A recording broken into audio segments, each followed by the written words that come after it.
morning. Good morning, Matt. How are you? Cheers. Cheers. I'm good. And good morning to all of you at home. Welcome to the first session of the Matchathon. And thank you for joining in. We are here coming from Oslo. My name is Matt C. Smith, and this is the fantastic Area of the Dal. That is right. Good morning, friends. Good morning, hackers, matchers, whatever you are, whoever you are. This morning, we're going to be chatting about partners. We are gonna chat about how private or partners can work with startups to help fight COVID-19. Because they speak different languages, right? Let's be honest. Corporates, they have money, they have large teams, they have big organizational structures, right? They have compliance, they have HR. I'm just listing off hierarchical roles here, but they have a lot of things. And often startups need to sell to these organizations, right? And in the example we have right now with this hackathon and this matchathon, it's an initiative, this matchathon specifically, to try to get those two languages speaking, startup and corporate, right? So we've invited on some guests this morning from large corporates, VCs, huge companies that you will know the names of, to understand how they, well, firstly, why they're involved in this hackathon and this matchathon, what they're looking to get out of it, and how startups can best approach them. So if you're a member of the matchathon this weekend, go ahead and tag your teammates right now so that we know at later they can come in and listen to what we're saying. And we will kick things off first and foremost with Nicolas Verschelden, who is the managing partner. Now, here's a really cool title: Dream Tech Alliances of ABInbev. Nicolas, good morning, mate. Welcome. Oh, Nicolas, you got to unmute yourself there, mate. Good morning. Thank you for hosting. Good morning. Take two. Nicolas, thanks for joining us, man. So I'm going to kick things off. We're going to ask every one of you a question. And that question for you, Nicolas, first and foremost is, why did you join this matchathon and hackathon? Well, so again, first and foremost, thank you for hosting. Thank you for everyone to join today, this morning, on a Saturday morning. So ABInbev is very proud to be part of this EUvsVirus hackathon. Well, for us, there are several reasons why we wanted to join. First and foremost, we always believe that working with startups can give us an edge. Startups might think about concept we didn't come up with internally. So that's why we always rely on open innovation as well. And that's why when we were proposed to join this initiative, we are very enthusiastic to look at the different business opportunities, but also in the larger picture on how we could help, in those critical times. So being part of an innovation team here, as part of Dream Tech Alliance, like you just mentioned, indeed. Dream Tech Alliance, what a title, yeah. I love it. Big thumbs up to all of the partners of the Dream Tech Alliance that are watching us: IBM, Microsoft, SAP, Salesforce, Kairos, Orange, and the likes at the moment. So yeah, very, very happy to be part of this. And Nicolas, how are you contributing? So you as an organization, how are you contributing to this hack and matchathon? So we've been contributing at different levels. So of course we help with spreading the words, communications, that we had way more participants for the hackathon. So through our larger social media accounts and audience. Secondly, we also have been supported with mentors. And thirdly, as a corporation, during this now matchathon, we are looking to provide access and support to our internal staff, to labs, or even to launch together some exciting pilots within our accelerator, and together with our partners as well. So those are for us very important and very interesting means on how we can solve many different challenges at the same time. So, Nicolas, how do your company work with startups? Like, what kind can the startups that you're starting working with expect from you guys? Yeah, so I think it's a very good question. So for us, whenever we are rolling out a new concept within the company, we always try to start with a local anchorage. So we first try let's say locally in the city, let's say, then scaling up country-wise, nation-wise, business unit-wise, or even zone-wise, depending on how far it goes. But so basically, when we're going to start kicking off, pilots with some of the startups that are in the matchathon, we are probably first going on with a very narrow scope in terms of geography. And then looking at what kind of assets we can provide. So typically it comes with, as I was just mentioning, a free kind and financial resources as well, to run pilots, and then gradually, scaling up. I have example like, for us during the COVID-19 time, we've been partnering, with many different partners. I just want to underline here that in terms of solutions, for us, it's very important to help our most fragile customers, which are in those times, bars, what we call the on-trade. At the moment, as you know, across Europe and many other countries and many other continents, bars are being required to be closed because of, safety measures, which are obvious. So, we are looking for solutions, basically, that can help our most vulnerable customers, which are those bars. We already came up, with some initiatives like what we call Café Courage here in Belgium, and also that has been, also duplicated in Brazil and some other countries, which is basically, a virtual platform where people can go buy in advance their beer, and so that the money will already go to the bar owner, so that they can still survive.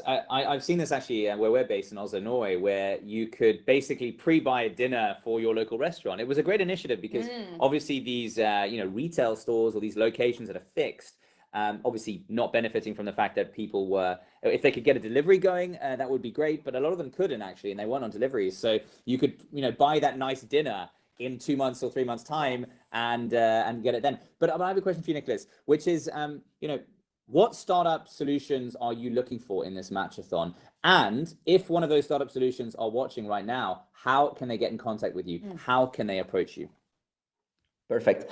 So we're mainly looking at all kind of business continuity, let's say, kind of innovations.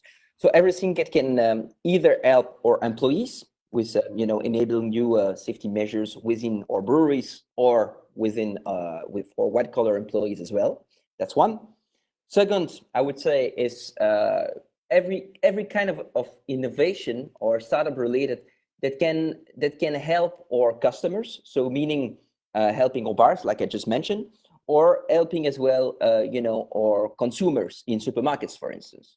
So safety measures, distance, and so on as well. But any kind of innovation related to that. And last but not least, every kind of vaccine-related innovation where we can support through fermentation, because at big breweries we have a lot of fermenters, and it can also be used at a certain level for vaccine development. So I would say in those three main areas, but that can go beyond as well if there is now a really disruptive and innovative idea that the startup where they can help us with that are not in the three fields I just mentioned. Please feel free to reach us as well. And so to your second question, how they can reach us, I think there is this wonderful platform, which is the Matchathon platform that is now being run. So they can just book a meeting. I have my profile there set up online. Just look at my name. My name is Nicolas Verschelden, and just look at ABInbev. And then you can just book a meeting with us, and we will make sure that we follow up with you.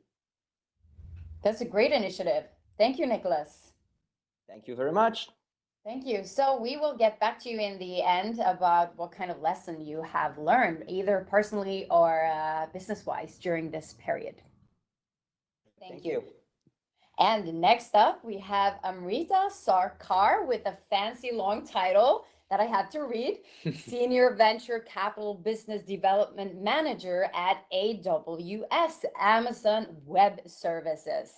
Hello, Amrita, and tell us, why did you choose to join this EUvsVirus and how?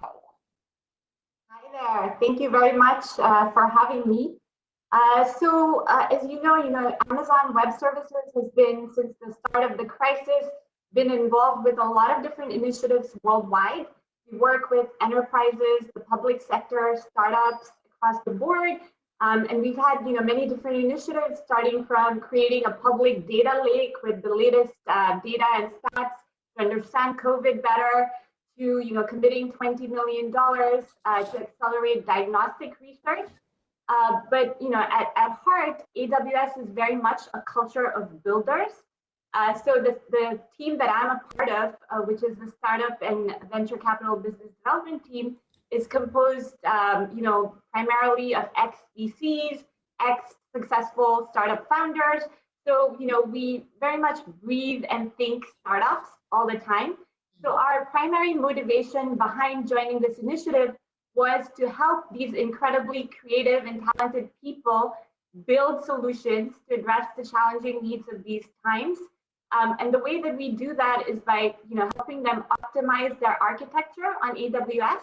So, throughout the crisis, for example, we've had customers of AWS have seen like a surge, a spike in AWS usage. For example, people that are developing remote work from home solutions or medical teleconsultation services.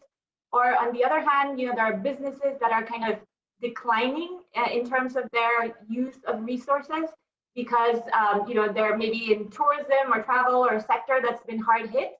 And we've been helping them optimize their AWS resources as well by turning off things that are underutilized. So, globally, we're here to support you, whatever the case may be in terms of your need for cloud resources. And we're going to help you, basically build the best solution that you can. Thanks, Amrita. I know, and you're obviously part of Amazon, right? So I think a lot of us at home right now are benefiting quite nicely from the Amazon delivery services, ordering everything online at the moment. I mean, you're definitely one of the organizations that are doing quite well out of the current, and I know it's taboo to say, but it's true. There are winners and there are losers, of course. In the tech world, e-commerce has definitely had a revival like it's never seen before. But, in terms of how startups can work with you and how do you approach working with startups? So you've mentioned a few scenarios there that you support, but how do you approach working with startups? Yeah, it's great that you asked this question because ever since we were created in 2006, basically we've worked with millions of customers across the world, and a large part of them are startups.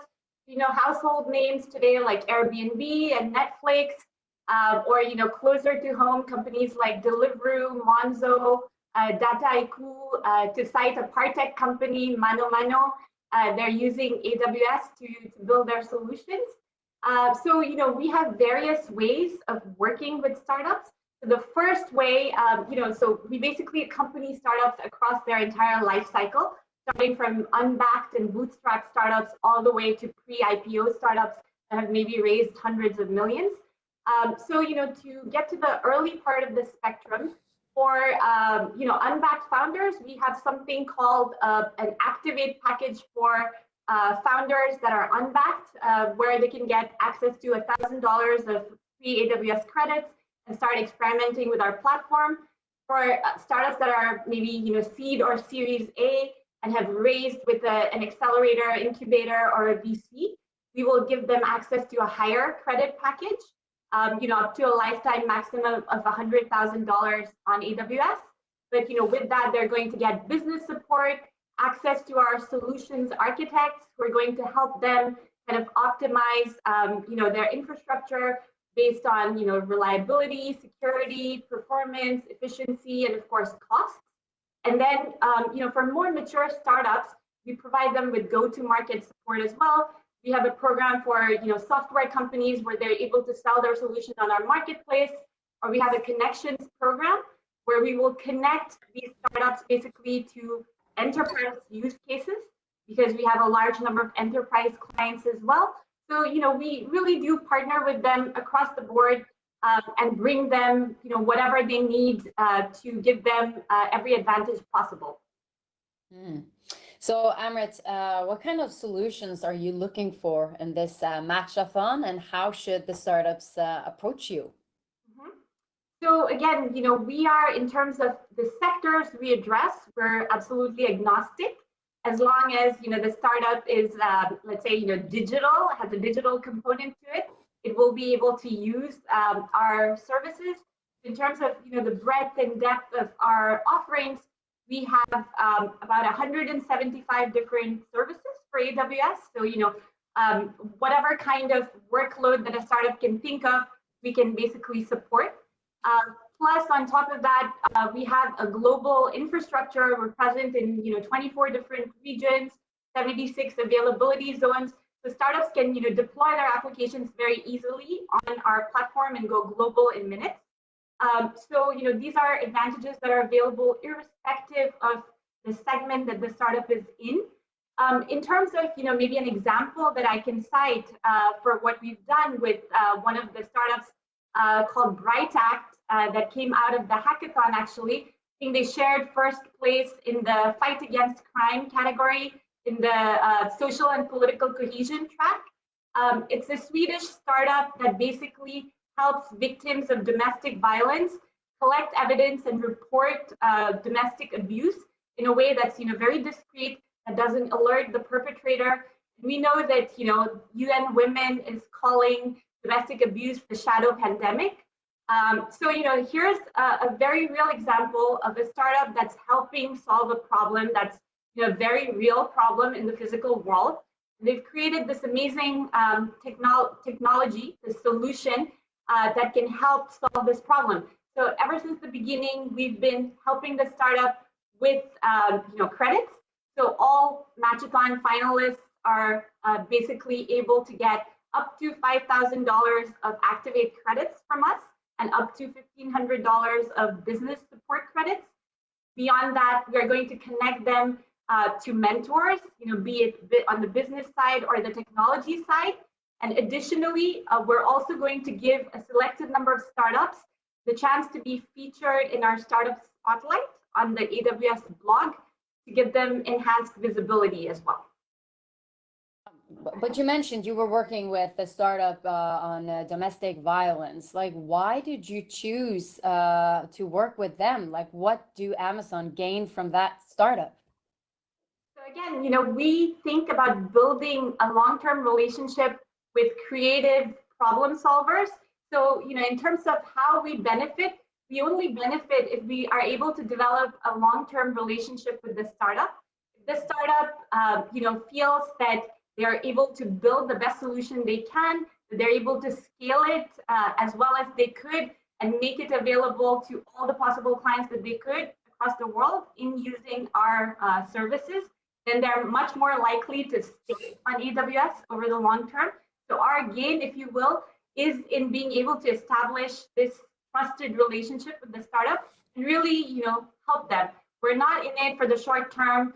We're in it really to form a very long-term relationship with people that are, inspiring to us because they're attacking problems and creating a real impact.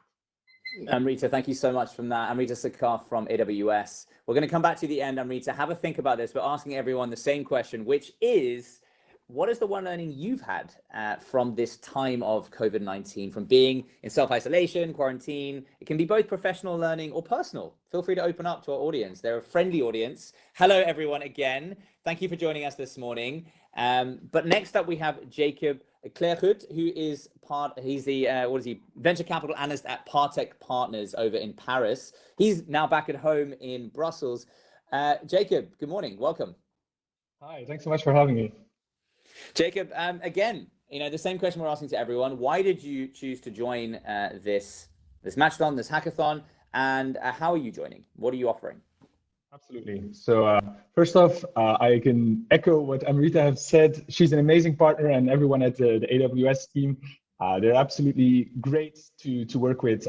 Many of our portfolio companies work with their team, and what they do is pretty powerful. So why are we joining?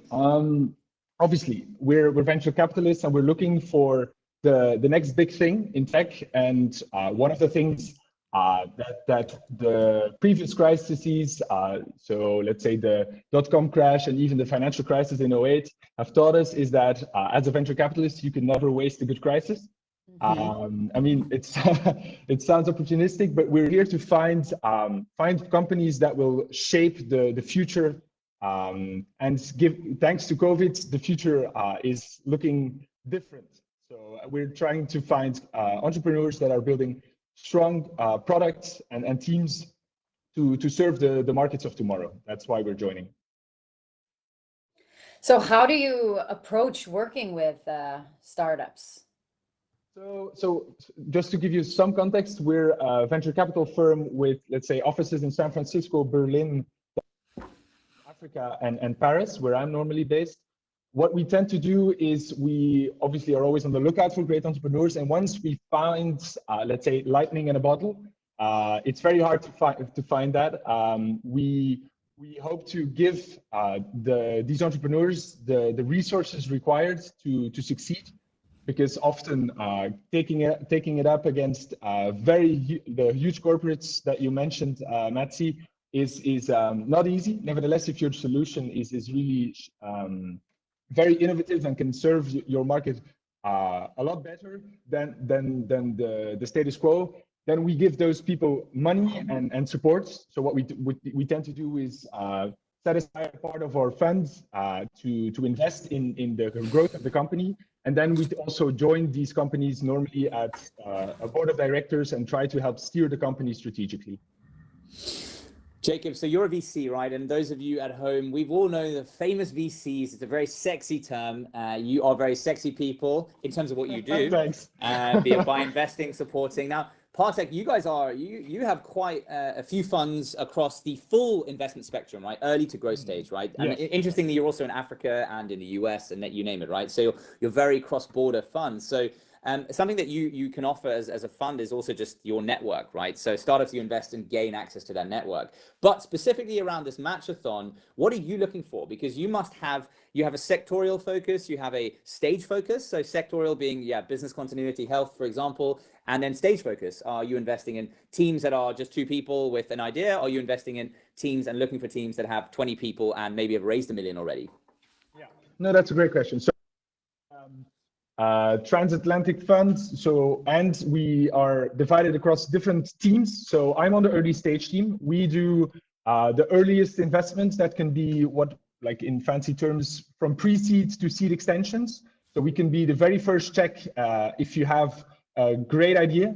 So sometimes people don't even need to have an idea. If we know that the founder is just solid gold, then we're willing to take a bet on the fact that you will find an idea. But let's say that in 99% of the cases, you need to have either a great idea or a product already. And obviously, we're looking for something that we believe in, something that makes sense in the moods of the time. Like there's this fancy term called zeitgeist. That is important, and I mean that the mood of the time has definitely changed thanks to COVID. So yeah, we're looking for that. Obviously, I work for an early stage fund. It's a 100 million fund deployed, 20% in America, the Americas, 20% in Southeast Asia, and then 60% in Europe. And I tend to focus on that 60% Europe. So let's say every and any entrepreneur that feels like they need resources to grow inside Europe that fits the criteria just mentioned, don't hesitate to contact me. I think you can book me through the platform that you guys provided. Thanks for that. But you can also reach out to our team through our website. Great, Jacob. Jacob, we will be back in a couple of minutes asking you the same question about lessons, what the takeaways you have experienced now during COVID-19. Okay, over to Nicole Buckner, co-founder and CEO of Merantix Labs. And the obvious question for you is, why did you decide to join and how? Good morning, both of you. You're all such a good mood. That's already a very good reason to join. You've all grown very beloved to us all, I think, during this hackathon. And thanks for including us. So Merantix was founded basically as a machine learning based venture studio out of Berlin, and is kind of built on the belief that deep tech solutions and deep tech can be part of the solution to many of the challenges we're facing today. And also on the belief that we need more of these ecosystems and innovation hubs within Europe to really scale up things. So the EUvsVirus initiative is really close to our heart and really hits sort of the spot also of the beliefs of the company. So I think what you know, we're also kind of a community of builders and ourselves still very young. So this was obviously a great motivation to join.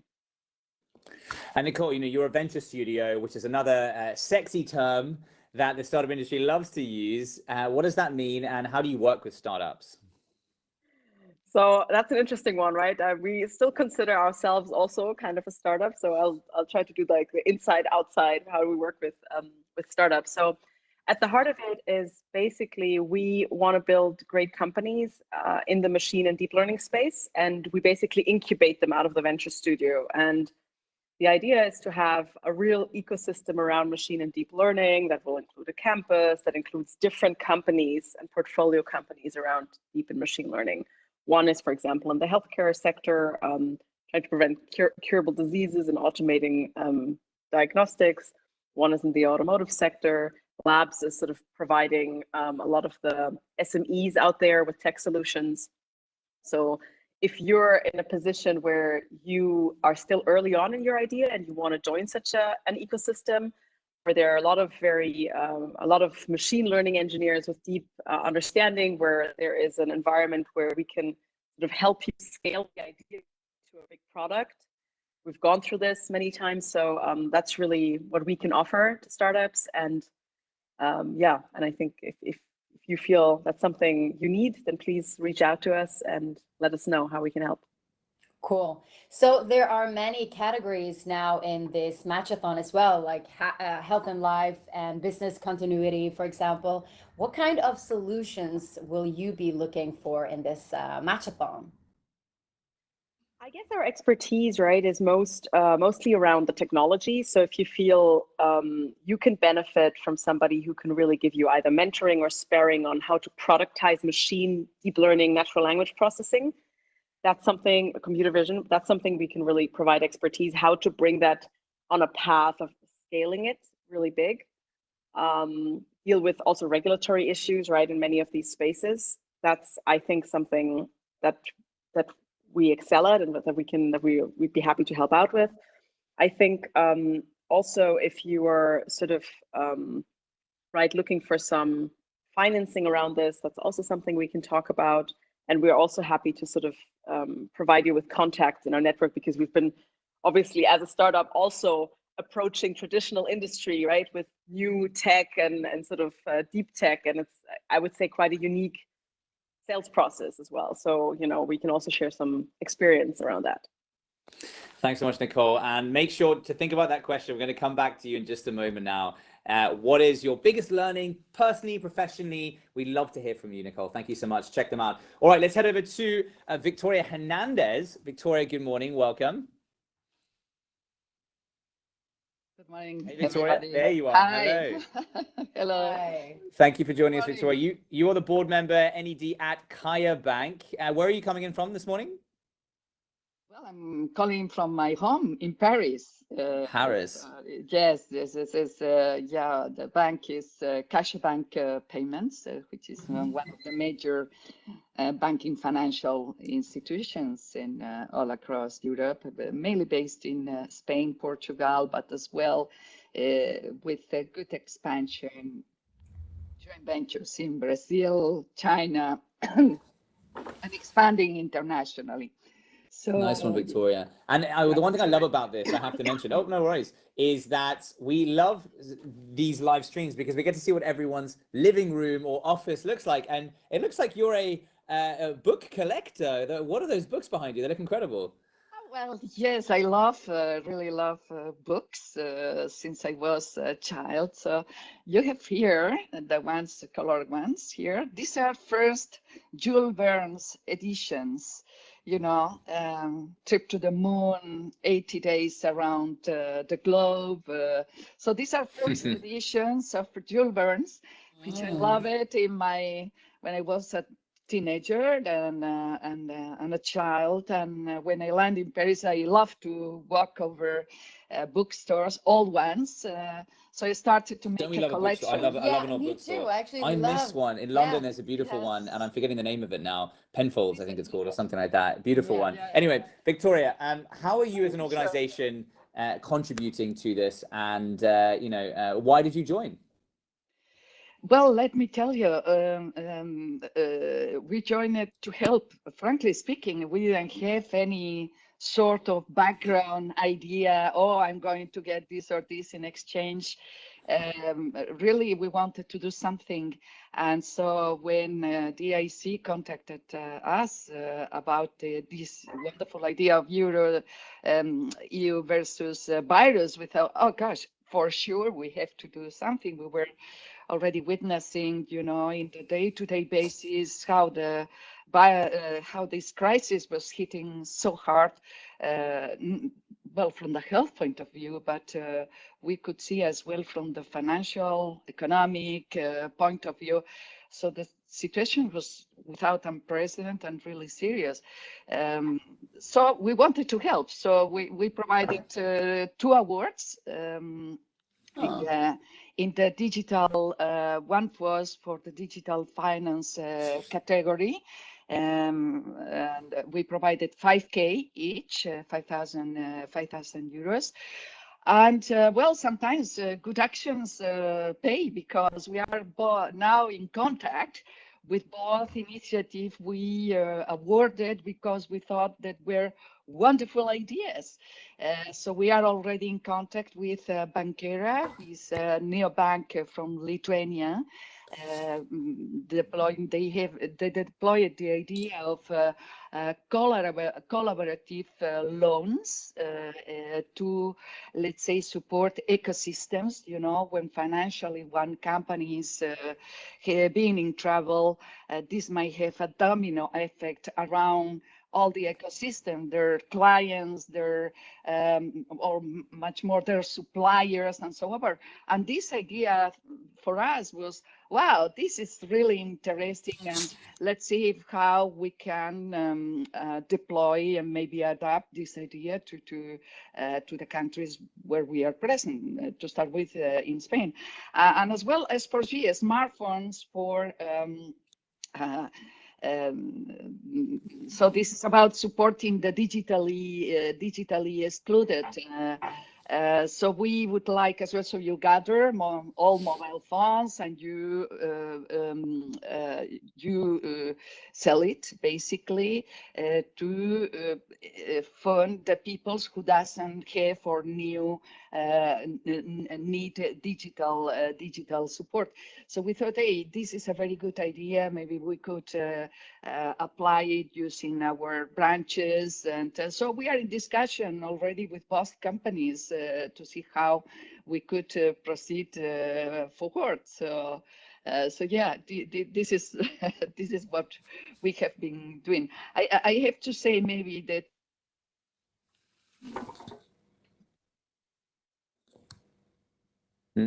doing such things. Maybe... Victoria, I think we've lost you there. The audio's gone a bit off for a second, actually. Oh. Hello? Yeah. Number one, this bank is a very particular one.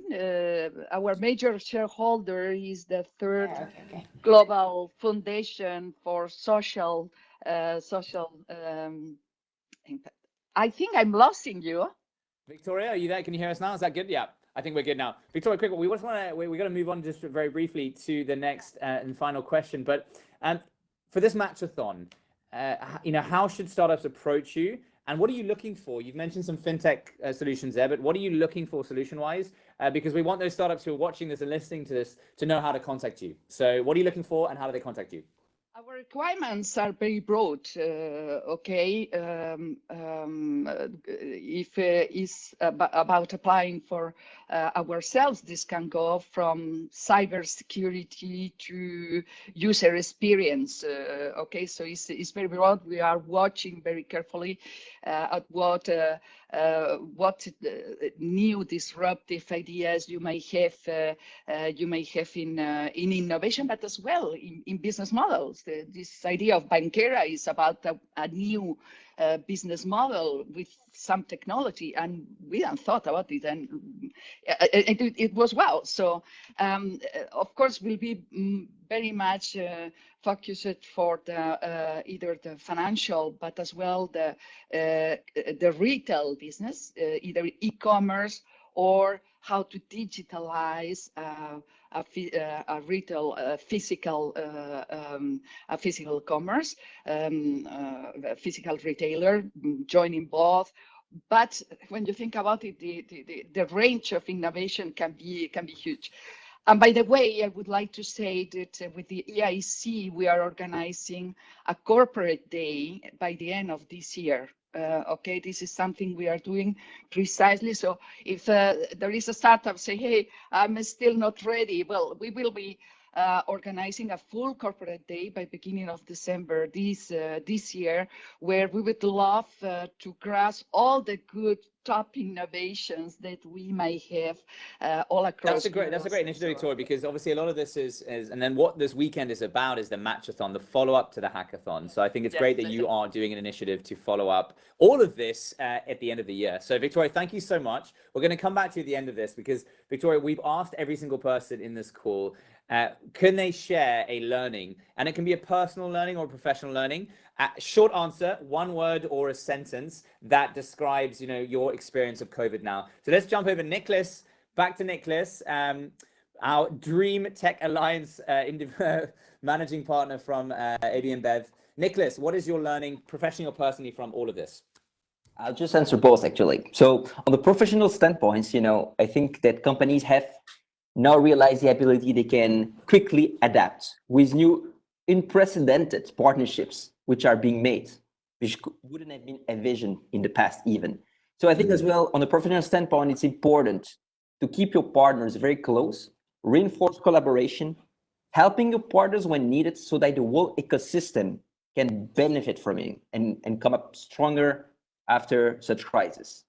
So that would be, one of my key takeaways on a professional standpoint.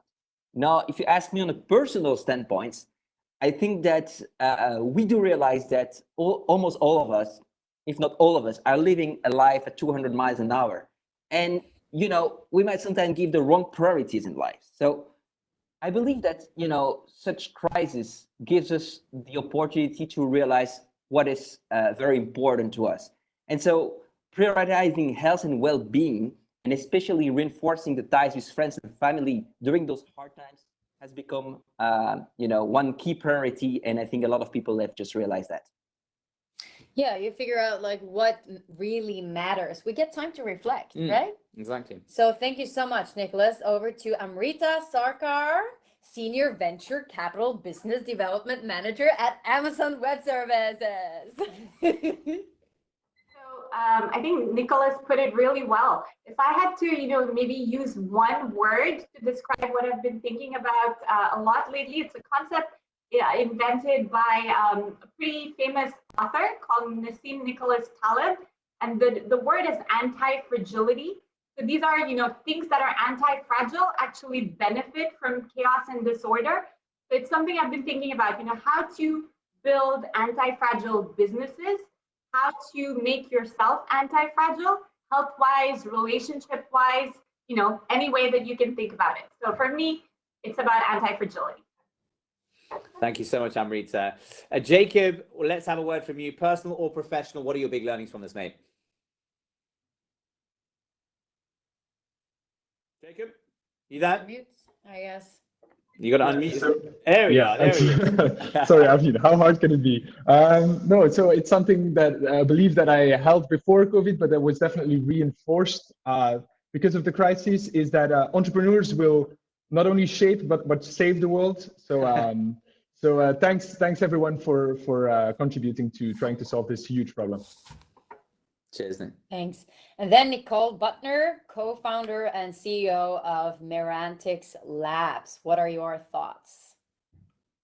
I think it's really it illustrated and demonstrated the power of connection, right? So bringing together many countries like in this hackathon around a joint purpose is very powerful, and I think it's super encouraging to see professionally and privately how technology can not, that has been sort of seen as kind of very divisive, right, can also really bring us together and be part of the solution. And I think we see this professionally.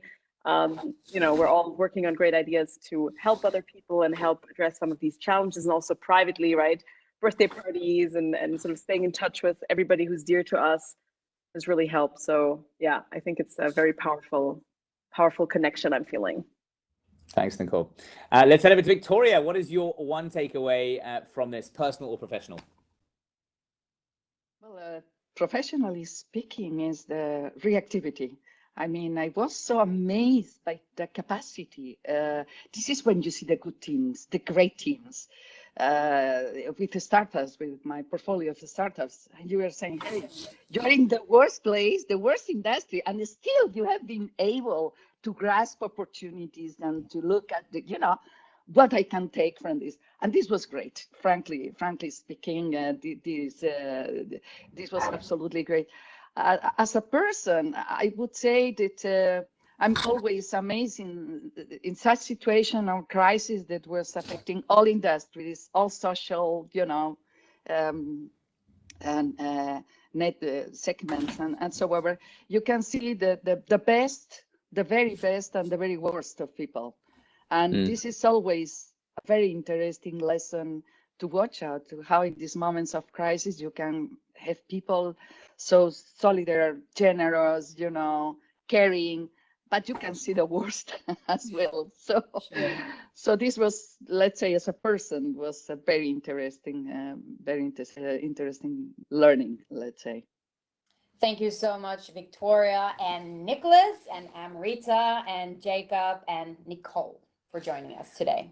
That was a great chat, and don't go anywhere though, just because I want to sum things up from you. So this is what I took away from this, Udia, and you wonderful people at home. Nicolas and his team at ABInbev, they're looking for business continuity companies, amongst others, and specifically, if you can help bars, help customers in that journey, he's the guy to go to, and he's very open for business to do that. Following up from that, Amrita, obviously it's AWS, it's Amazon, they own and sell everything in the world, basically, but interestingly, she mentioned that that there's been a call for solutions that can help domestic abuse, because they're saying that might be a shadow pandemic. So if you are one of those companies, please get in contact with Amrita. She would love to talk to you. Same for Jacob. They are a VC fund. They are open for business. They are, I love this, transatlantic fund. I haven't heard that before. It's an obvious one, but they are doing a great job of it. They have a footprint in every market. So talk to them. Never waste a good crisis, in Jacob's words. Nicole, of course, in the deep tech space, they're a venture studio based in Berlin. Berlin's one of the sexiest startup spaces at the moment. They are a great team. They are very supportive. In AI, deep tech, speak to Nicole. Again, contact her on the matchmaking platform. And finally, Victoria, thank you, Victoria, for joining us this morning. They're interestingly looking at, obviously quite broad again, but cybersecurity, UX. If you are in those spaces, talk to Victoria. And finally, don't forget to book meetings with these lovely people and the other partners who are supporting this matchathon on the platform. So that's goodbye from Iria and Matt C. Smith. In traditional fashion, I'm going to play us off. Go for it while I get the music teed up. Yes, we will be back in only 45 minutes for an incubation session. So stay tuned and go live with us. Stay tuned, everyone. Bye-bye from Oslo Noi. We'll see you in 45. Yeah. Bye. Have a nice morning.